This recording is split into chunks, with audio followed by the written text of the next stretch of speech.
नमस्कार मित्रों, एक बार फिर से स्वागत है आप लोगों का। आप लोग मेरा वीडियो देखिए, वीडियो को लाइक कीजिए, कमेंट कीजिए, शेयर कीजिए और आप लोगों का सहयोग और समर्थन रहेगा तो नए नए विषयों के साथ, नए नए वीडियो के साथ आते रहेंगे, जिसमें आप लोगों को पता है कि मेरा जो पहला उद्देश्य है वह यह है कि हिंदू समाज में एकता हो, हिंदुओं में जागरूकता हो। हजारों वर्षों से जो हमारा हिंदू सनातन धर्म और संस्कृति को मिटाने का प्रयास किया जाता है और संभव है कि आगे भी सनातन हिंदू धर्म, सभ्यता, संस्कृति को मिटाने का प्रयास किया जाता रहेगा। इसलिए आवश्यक है कि सभी हिंदू समाज जागरूक हो, सतर्क हो, सजग हो और समस्याओं को समझे और फिर उसके समाधान के लिए कार्य करते रहे। तो सबसे पहले तो लव जिहाद नाम का जो शब्द है, बहुत से वामपंथी और जिहादी मीडिया और जो इस प्रकार के नेता है वह लव जिहाद जैसे चीज़ों को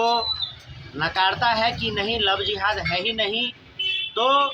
जो हिंदू विरोधी लोग हैं, जो हिंदू विरोधी नेता है, राजनीतिक दल है, मीडिया से जुड़े लोग हैं, वह तो राम को भी नकारते हैं कि राम काल्पनिक है, राम है ही नहीं। लोग यह भी कहते हैं कि कुंभ में स्नान करने से कुछ नहीं मिलता है। और बहुत सारे ऐसे नेता हैं, मैं किस किस नेता का नाम लूँगा, बहुत सारे नेता हैं, चाहे लालू यादव हो, चाहे राहुल गांधी हो, चाहे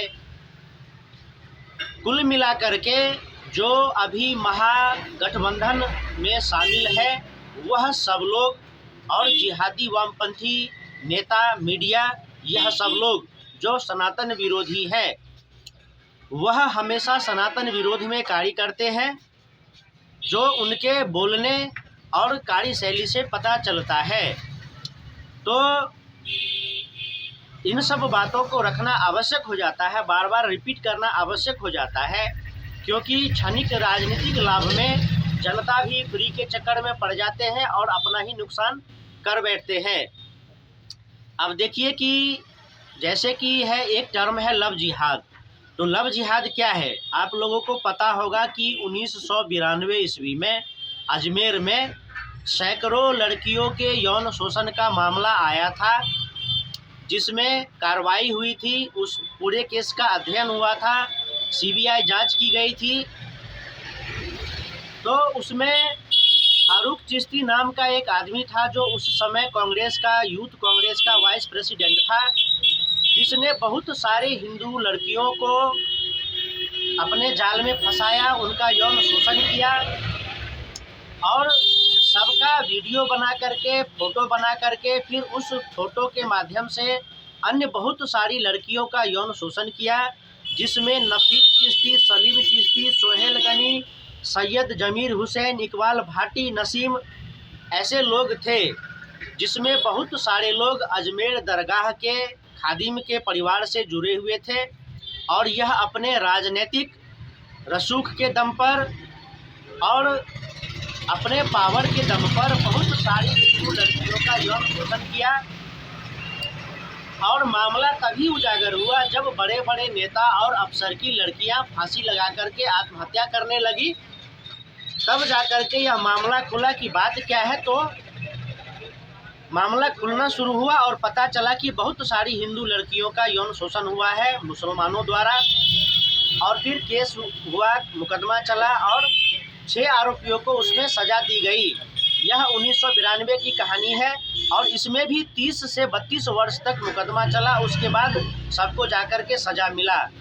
इसी प्रकार का केस फिर से एक बार आया है राजस्थान के ब्यावर से, अभी सोशल मीडिया में चल रहा है, जिसमें रिहान मंसूरी, लुकमान, अरमान पठान, साहिल कुरैशी जैसे लोग हिंदू लड़कियों को अपने प्रेम जाल में फंसाता है, फिर उसका यौन शोषण करता है, फिर ब्लैकमेलिंग करता है और फिर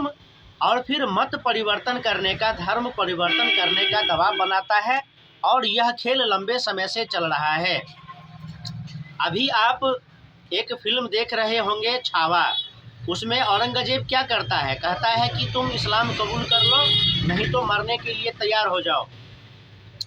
तो आज़ादी के बाद से क्या हुआ, तो जब डायरेक्ट युद्ध नहीं हो पाता है, जब डायरेक्ट मारकाट लड़ाइयाँ नहीं हो पाती है, तो फिर इस्लाम को बढ़ाने के लिए, इस्लामिक जनसंख्या को बढ़ाने के लिए, काफिरों को समाप्त करने के लिए बहुत सारी हिंदू लड़कियों को प्रेम जाल में फंसाया जाता है, उसका मत परिवर्तन करवाया जाता है, फिर उसको बच्चे पैदा करने की मशीन बना करके, खेती बना करके उससे बच्चे पैदा करवाए जाते हैं और फिर जिहाद को आगे बढ़ाया जाता है। तो मैं तो बहुत सारी वीडियो में बता चुका हूँ कि लव जिहाद होता है। तो सोशल मीडिया के माध्यम से, इंस्टाग्राम के माध्यम से, स्नैपचैट के माध्यम से नाबालिग हिंदू लड़कियों का ब्रेन वॉश किया जाता है। जो जिहादी लड़के होते हैं, जो लव जिहाद करने वाले लड़के होते हैं, उसको ट्रेनिंग मिला हुआ होता है कि किस प्रकार से हिंदू लड़कियों का पीछा करना है, स्कूल जाते समय पीछा करना है, मंदिर जाते समय पीछा करना है, बाजार जाते समय पीछा करना है। और सोशल मीडिया जैसे कि इंस्टाग्राम, स्नैपचैट, फेसबुक, इस सब के माध्यम से हिंदू लड़कियों से बातचीत बढ़ाना है, उसके सामने अच्छा व्यवहार करना है, उसको किसी भी तरह से प्रेम जाल में फंसाना है। और इसके लिए जिहादी लड़कों को बाइक दिया जाता है, मोबाइल दिया जाता है, रुपये पैसे दिए जाते हैं, राजनीतिक संरक्षण दिया जाता है और फिर हिंदू लड़कियों को प्रेम जाल में फंसा करके उसका सबसे पहले यौन शोषण किया जाता है। यौन शोषण करने के बाद उसका वीडियो बना लिया जाता है, फ़ोटो ले लिया जाता है और उसके आधार पर सबका ब्लैकमेलिंग किया जाता है और बताया जाता है कि अगर मतलब और हिंदू लड़कियों को लाओ और उसको भी इस जाल में फंसाओ, और फिर धमकाने का, मारपीट करने का, वीडियो को वायरल कर देने का भय दिखा करके उसी के सहारे और सारी लड़कियों को फंसाया जाता है। और यह सब खेल लंबे समय से चल रहा है। इस पर सभी हिंदुओं को ध्यान देना चाहिए और जैसे ही जानकारी में, मामला जानकारी में आता है, सबको इसका विरोध करना चाहिए और लोगों को ध्यान रखना चाहिए कि लड़के हैं, लड़कियां हैं, वह सोशल मीडिया पर क्या करते हैं। गार्जियन को अपने बच्चों का ख्याल गार्जियन को स्वयं रखना है। फिर मिलेंगे अगले वीडियो में।